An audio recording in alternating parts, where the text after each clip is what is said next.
नमस्कार, स्वागत है आपका आवाज समाचार में। मैं हूं आपके साथ दीपाली नंदा। चलिए बुलेटिन की शुरुआत करते हैं बाजार और राजनीति से जुड़ी बड़ी हेडलाइंस के साथ। इलेक्टोरल बॉन्ड को लेकर एसबीआई ने चुनाव आयोग को दी पूरी जानकारी। एसबीआई ने सुप्रीम कोर्ट में दायर किया हलफनामा। सुप्रीम कोर्ट ने फैक्ट चेक यूनिट पर रोक लगाई। बॉम्बे हाई कोर्ट का फैसला आने तक रहेगी रोक। कहा फैसले से पहले यूनिट बनाना गलत। आपको बता दें सरकार ने कल ही बनाई थी फैक्ट चेक यूनिट।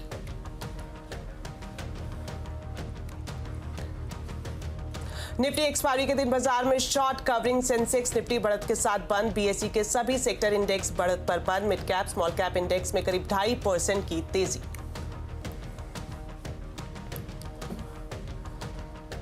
भ्रामक विज्ञापन मामले में पतंजलि ने सुप्रीम कोर्ट से माफी मांगी। बालकृष्ण ने हलफनामा दायर कर बिना शर्त माफी मांगी और विज्ञापन को फिर से प्रसारित न करने का भी किया वादा। ये क्रिमिनल एक्शन है कांग्रेस पार्टी के खिलाफ और हिंदुस्तान के लोकतंत्र के खिलाफ, और ये क्रिमिनल एक्शन हिंदुस्तान के प्रधानमंत्री कर रहे हैं। चुनाव से पहले बैंक खाते फ्रीज होने पर कांग्रेस का मोदी सरकार पर बड़ा हमला। सोनिया बोली कांग्रेस को पंगु बनाने की कोशिश। राहुल ने कहा देश के लोकतंत्र को किया फ्रीज। बीजेपी का पलटवार। रविशंकर बोले लोकतंत्र का अपमान ना करे राहुल।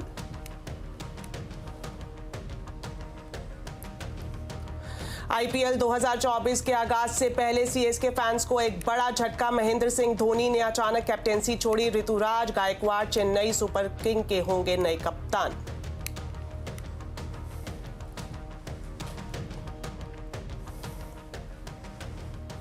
चलिए बुलेटिन की शुरुआत करते हैं इलेक्टोरल बॉन्ड मामले से, जिसमें आज एसबीआई चेयरमैन ने सुप्रीम कोर्ट में हलफनामा दायर कर दिया है। इसके साथ ही इलेक्टोरल बॉन्ड से जुड़ी सारी जानकारी भी एसबीआई ने इलेक्शन कमीशन को मुहैया करा दी है। इस खबर पर पूरी जानकारी के साथ अब जुड़ गए हैं असीम मनचंदा। तो असीम बताएं, जो जानकारी सुप्रीम कोर्ट ने मांगी थी एसबीआई से, क्या अब वो पूरी तरह से दी जा चुकी है? पिछली बार जब सुनवाई हुई थी तो सुप्रीम कोर्ट ने एसबीआई से सारा इलेक्टोरल बॉन्ड का डाटा सौंपने के निर्देश दिए थे, लेकिन उसके बाद जब एसबीआई ने डाटा सौंपा तो उसमें पाया गया कि इसमें इलेक्टोरल बॉन्ड के नंबर जो है वो नहीं दिए गए।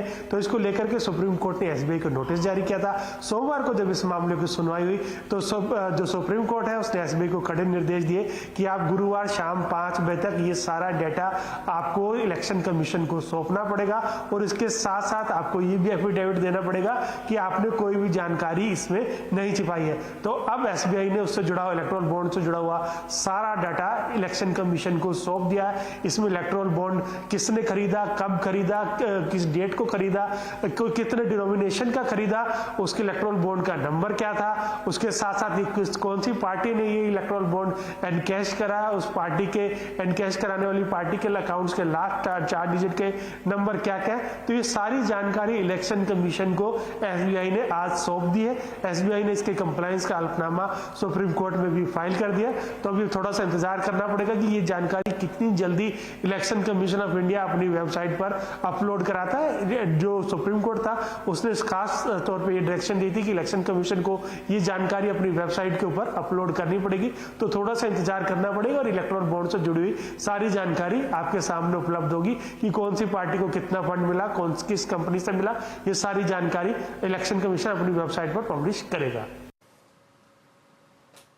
ओके, तो असीम आप हमारे साथ बने रहें, एक और खबर पर आपके पास आएंगे। आपको बता दें सुप्रीम कोर्ट ने 2 नए चुनाव आयुक्तों की नियुक्ति पर रोक लगाने की मांग वाली याचिकाओं को भी खारिज कर दिया है। कोर्ट ने कहा है चुनाव नजदीक है, ऐसे में चुनाव आयुक्तों की नियुक्ति पर रोक लगाने से अव्यवस्था फैल जाएगी। सुप्रीम कोर्ट ने यह फैसला आने वाले लोकसभा चुनावों के मद्देनजर लिया है। हालांकि अपने फैसले में सुप्रीम कोर्ट ने चुनाव आयुक्तों की नियुक्ति प्रक्रिया पर सवाल उठाए हैं और केंद्र सरकार से 6 हफ्ते में जवाब भी मांगा है। बता दें अनूप चंद्र पांडे के रिटायर होने और अरुण गोयल के अचानक इस्तीफे के बाद निर्वाचन आयोग में ये पद खाली हो गए थे, जिसके बाद ज्ञानेश कुमार और सुखबीर संधू की चुनाव आयोग में नियुक्ति की गई थी। आज एक और बड़ी खबर सुप्रीम कोर्ट से आई है। सुप्रीम कोर्ट ने सरकार के फैक्ट चेक यूनिट नोटिफिकेशन पर रोक लगा दी है। बॉम्बे हाई कोर्ट का फैसला आने तक ये रोक जारी रहेगी। कोर्ट ने कहा है कि 15 अप्रैल को बॉम्बे हाई कोर्ट में सुनवाई है और उससे पहले फैक्ट चेक यूनिट बनाना गलत है। सरकार ने कल ही नोटिफिकेशन जारी कर फैक्ट चेक यूनिट बनाई थी और असीम हमारे साथ जुड़े हुए हैं। तो असीम, आपसे जानना चाहेंगे कि ये पूरा मामला क्या है और सुनवाई में सुप्रीम कोर्ट ने क्या कुछ कहा है। पिछले साल सरकार ने आईटी इंटरमीडिएरीज रूल के अंदर बदलाव किया था। सरकार ने कहा था कि वो फैक्ट चेक यूनिट को नोटिफाई कर सकती है, जो कि भारत सरकार की खबरों के ऊपर फैक्ट चेक करेगा। अगर वो खबरें गलत होगी तो सरकार सोशल मीडिया इंटरमीडिएरीज को वो खबरें हटाने के निर्देश देगी। अगर सोशल मीडिया इंटरमीडिएरीज ऐसा नहीं करते हैं तो उनका सेफ हार्बर चला जाएगा और उनके खिलाफ कार्रवाई हो सकेगी। इस मामले की चुनौती जो है बॉम्बे हाई कोर्ट में दी गई थी। इस साल जनवरी में बॉम्बे हाई कोर्ट ने इसके ऊपर अपना एक स्प्लिट वर्डिक्ट दिया। उसके बाद ये मामला तीसरे जज को रेफर कर दिया। तीसरे जज ने इसके ऊपर अंतरिम आदेश में इसके ऊपर फैक्ट चेक यूनिट के ऊपर रोक लगाने से इनकार कर दिया और बुधवार को सरकार ने फैक्ट चेक यूनिट को नोटिफाई कर दिया। इस मामले को लेकर के सुप्रीम कोर्ट में एक याचिका दायर की गई थी। आज सुप्रीम कोर्ट में जब इसकी सुनवाई हुई तो सुप्रीम कोर्ट ने कहा कि इसमें कई सारे मुद्दे हैं जिनके ऊपर विचार किए जाने की जरूरत है। खासतौर पर की कॉन्स्टिट्यूशनल चीजें हैं जिसके ऊपर की काफी सारा विचार करना चाहिए। सुप्रीम कोर्ट ने फिलहाल इस फैक्ट चेक यूनिट को नोटिफिकेशन को स्टे कर दिया जब तक कि बॉम्बे हाई कोर्ट इस पूरे मामले की सुनवाई नहीं कर लेता। बॉम्बे हाई कोर्ट 15 अप्रैल से इस पूरे मामले की सुनवाई करेगा और उसके बाद बॉम्बे हाई कोर्ट के तीसरे जज का जो भी डिसीजन होगा उसके आधार बनाते हुए सुप्रीम कोर्ट दोबारा से इस पूरे मामले की सुनवाई करेगा। तब तक के लिए फैक्ट चेक यूनिट को स्टे कर दिया गया है।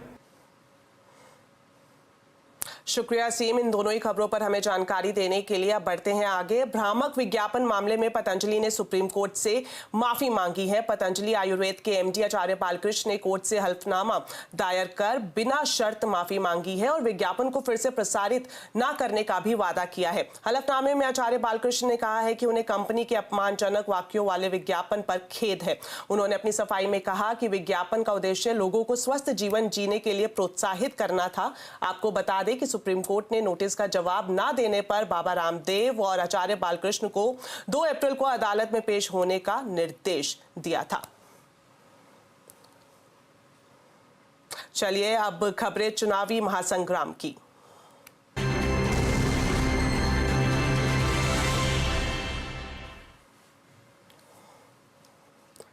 लोकसभा चुनाव से पहले बैंक खाते फ्रीज किए जाने पर कांग्रेस ने मोदी सरकार और बीजेपी पर चौतरफा हमला बोला है। आज कांग्रेस ने एक प्रेस कॉन्फ्रेंस की जिसमें कांग्रेस अध्यक्ष मल्लिकार्जुन खड़गे, सोनिया गांधी और राहुल गांधी शामिल रहे। इस प्रेस कॉन्फ्रेंस में तीनों नेताओं ने कांग्रेस के बैंक खाते फ्रीज करने से लेकर इलेक्टोरल बॉन्ड पर बात की और केंद्र सरकार पर बड़े आरोप लगाए। कांग्रेस नेताओं ने कहा कि हमारे बैंक खाते फ्रीज करवा कर निष्पक्ष चुनाव की बात कैसे हो सकती है।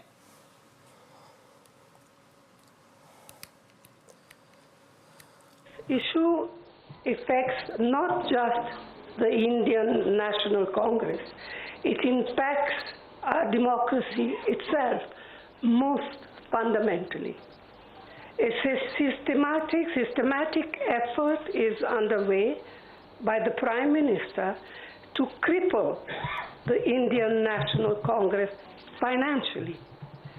Funds collected from the public are being frozen and money from our accounts is being taken away forcibly. दुर्भाग्य से जो पिछले दिनों में सुप्रीम कोर्ट के हस्तक्षेप के बाद जो इलेक्टोरल बॉन्ड, चुनावी चंदा बॉन्ड के बारे में जो तथ्य निकलकर सामने आए वो बहुत ही चिंताजनक है, शर्मनाक भी है, क्योंकि इससे हमारे देश के छवि को ठेस पहुंची है। हमारे देश ने पिछले 70 सालों में निष्पक्ष चुनाव और स्वस्थ लोकतंत्र की छवि बनाई थी, उस पर प्रश्न चिन्ह आज उठ गया है। अगर आपने किसी परिवार का बैंक अकाउंट फ्रीज कर दिया, भूखे मर जाते हैं। वो कांग्रेस पार्टी के साथ किया जा रहा है। 1 महीने पहले ये हुआ और किसी संस्था ने, हिंदुस्तान की संस्था ने, किसी कोर्ट ने, किसी इलेक्शन कमीशन ने चूं तक नहीं कहा। सब ड्रामा देख रहे हैं। 20% हिंदुस्तान के लोग कांग्रेस पार्टी को वोट देते हैं। हम 20% लोगों को रिप्रेजेंट करते हैं और आज हम रेलवे टिकट नहीं खरीद सकते। ये क्रिमिनल एक्शन है कांग्रेस पार्टी के खिलाफ और हिंदुस्तान के लोकतंत्र के खिलाफ, और ये क्रिमिनल एक्शन हिंदुस्तान के प्रधानमंत्री कर रहे हैं।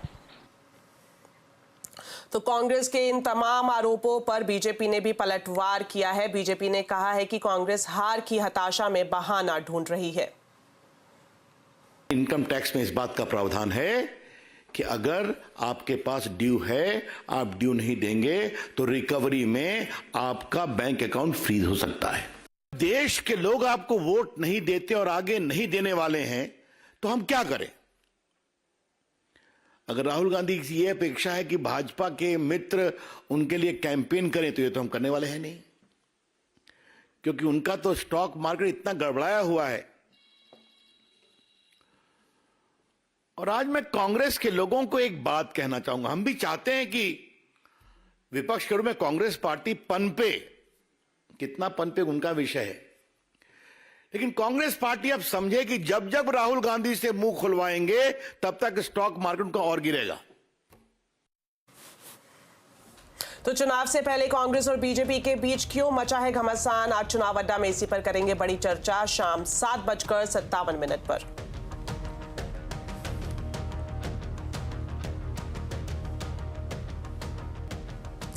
चलिए अब आपको दिखाते हैं सीएनबीसी आवाज की एक्सक्लूसिव खबर। एक तरफ नेता और मंत्री चुनाव प्रचार में व्यस्त है, तो अधिकारी नई सरकार के लिए 100 दिन का एजेंडा बनाने में लगे हैं। सीएनबीसी आवाज को मिली एक्सक्लूसिव जानकारी के मुताबिक इस महीने के आखिर तक सभी सचिवों को अपने अपने मंत्रालय का एजेंडा कैबिनेट सचिव को सौंपना है। पूरी खबर जानने के लिए चलते हैं हमारे वरिष्ठ सहयोगी लक्ष्मण रॉय के पास। तो लक्ष्मण जी बताएं, 100 दिन के एजेंडा को लेकर क्या कुछ एक्सक्लूसिव जानकारी है आपके पास?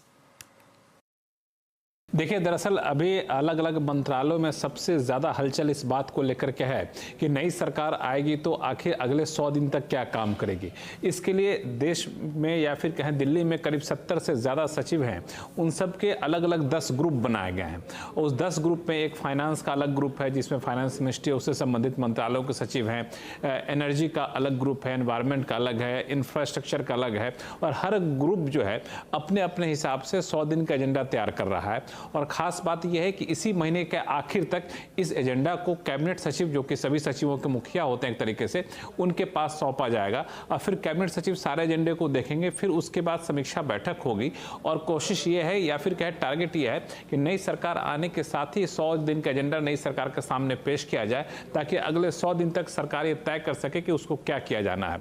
अब आप पूछें कि आखिर फोकस क्या रहने वाला है, तो पहली बात की तो 100 दिन का जो एजेंडा है उसका एक बड़ा हिस्सा आपको बजट में देखने को मिल सकता है। तो एक तरह से कहें कि बजट की तैयारी भी चल रही है। और दूसरा, सबसे ज्यादा कोशिश इस बात की है कि निवेश बढ़ाया जाए, रोजगार के ज्यादा मौके पैदा किया जाए, रिफॉर्म के जो कदम सरकार ने उठाए थे, जो बचे रह गए उनको पूरा किया जाए। अगर बिल्कुल आप स्पेसिफिक पूछना चाहेंगे तो जैसे PLI स्कीम का दायरा बढ़ाया जाए, नए सेक्टर को इसमें लाया जाए, नई ट्रेन, नई बुलेट ट्रेन, नई वंदे भारत ट्रेन लाई जाए, नए पोर्ट और नए रोड का बहुत बड़ा रोड मैप है, वो भी 100 दिन के एजेंडे में शामिल किया गया है। विनिवेश के मोर्चे पर जो गाड़ी बिल्कुल सुस्त पड़ी हुई है उसको रफ्तार देने की कोशिश की जाएगी। तो ये सारी कोशिशें होंगी जिसकी झलक आपको 100 दिन के एजेंडे में देखने को मिलेगा। शुक्रिया लक्ष्मण जी इस एक्सक्लूसिव जानकारी के लिए। बढ़ते हैं आगे। डीप फेक, आर्टिफिशियल इंटेलिजेंस से बने हुए ऑडियो वीडियो की जांच अब व्हाट्सएप से कर पाएंगे। MCA ने मेटा के साथ मिलकर नई हेल्पलाइन शुरू की है। पूरी जानकारी के लिए जुड़ गए हैं असीम मनचंदा। तो असीम बताएं, क्या है पूरी खबर? चुनाव का मौसम आ गया है और इस वक्त बहुत सारे डीप फेक और आर्टिफिशियल इंटेलिजेंस से जुड़े हुए वीडियो वायरल होंगे, लेकिन अब आप इन वीडियोस की सच्चाई का पता लगा सकते हैं। आइए आपको बताते हैं ये कैसे होगा। खासतौर पे कि मिस इन्फॉर्मेशन कॉम्बैट अलायंस ने एक नंबर जारी किया है, व्हाट्सएप नंबर। इस नंबर के पर आप अपना कोई भी वीडियो जिसकी आप सच्चाई पता करना चाहते हैं, कोई भी ऑडियो, उसको फॉरवर्ड कर सकते हैं। वो उसकी जांच करेगा और आपको बताएगा कि इस वीडियो को कहीं अल्टर तो नहीं किया गया है, इससे साथ कोई छेड़छाड़ तो नहीं की गई है या फिर इसे आर्टिफिशियल इंटेलिजेंस के साथ बनाया गया है। तो इसके साथ साथ इसके अंदर काफी सारी इंफॉर्मेशन और भी दी गई है। इसके साथ जो मिस इन्फॉर्मेशन कॉम्बैट अलायंस है उसने मेटा और 16 फैक्ट चेकर्स के साथ करार किया है, तो उसके अंदर इन सारे फैक्ट चेकर्स की जानकारी भी इस नंबर पर दी गई है। आप उनसे बातचीत कर सकते हैं, उनके ऊपर कोई फोटो या कोई न्यूज क्लिपिंग है उसको भेज सकते हैं और उस क्लिपिंग की या उस फोटो की जांच करवा सकते हैं। तो कुल मिलाकर के कोशिश यही है कि चुनाव आ रहे हैं उस दौरान कोई भी मिस इन्फॉर्मेशन ना फैले। ये भी बता दूं कि हेल्पलाइन 25 मार्च से शुरू होगी, तब से आप इसका इस्तेमाल कर सकते हैं। शुक्रिया असीम। और जाहिर तौर पर जिस तरह से असीम बता रहे थे कि चुनावी मौसम है, ऐसे में जो डीप फेक कंटेंट है उसके वायरल होने का भी खतरा बना रहता है, इस वजह से ये एहतियातन कदम उठाए जा रहे हैं। तो चलिए फिलहाल वक्त हो गया एक छोटे से ब्रेक का, लेकिन खबरें अभी और भी हैं। आप देखते रहिए आवाज समाचार।